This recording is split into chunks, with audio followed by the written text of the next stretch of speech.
Martin Place, the valley of sandstone structures which at the turn of the last century was a monument to the burgeoning new Australian Federation. It was right here on this sloping promenade under the gaze of these magnificent buildings that young men signed up to serve in World War I, completely unaware they were about to become part of one of the most calamitous episodes in the nation's history.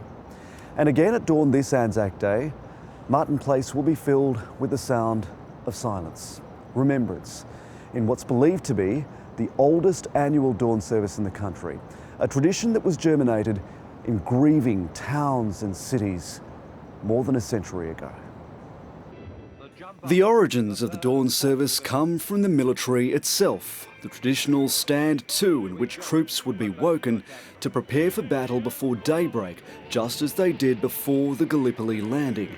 The first day to be called Anzac Day in October of 1915 was actually a fundraiser for the war effort. As a commemoration, Anzac Day was first observed on the 25th of April 1916. These were unofficial grassroots remembrance ceremonies and took place all over the country.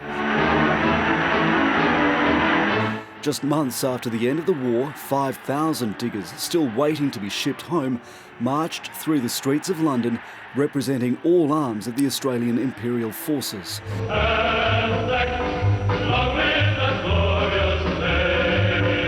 The 1919 parade honoured the so-called Knights of Gallipoli. Back in Australia, a planned march was cancelled because of the deadly influenza outbreak. It was only in the 1920s that Anzac Day became established as a national day of commemoration. In 1927, for the first time, all states observed some form of public holiday on Anzac Day. But it would be more than a decade before the forging of traditions and rituals we associate today with Anzac Day. Dawn services, state marches, reunions of diggers and games of two-up. It's a time for Australians to reflect on the sacrifices of the nation's soldiers made at war and to honour their memories. A sprig of rosemary remains an emblem of remembrance and has special significance. It grows wild on the Gallipoli Peninsula. The red poppies that line the wall of the Australian War Memorial evoke memories of the bloodshed in warfare. And while Anzac Day is mostly a sombre affair, some also celebrate the fallen diggers. The game of two-up is illegal throughout the year because it's an unregulated form of gambling. But an exception is made for Anzac Day when it's allowed in pubs and clubs. After the Second World War, the Sons of Anzac were welcomed home, and the day now honours veterans of all wars and peace missions.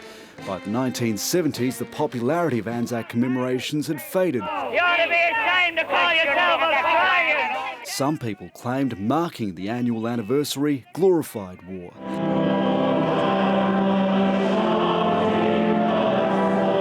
Then a wave of nationalism in the late 80s and early 90s saw a resurgence in Anzac traditions, and visiting Gallipoli remains an important pilgrimage for many Australians.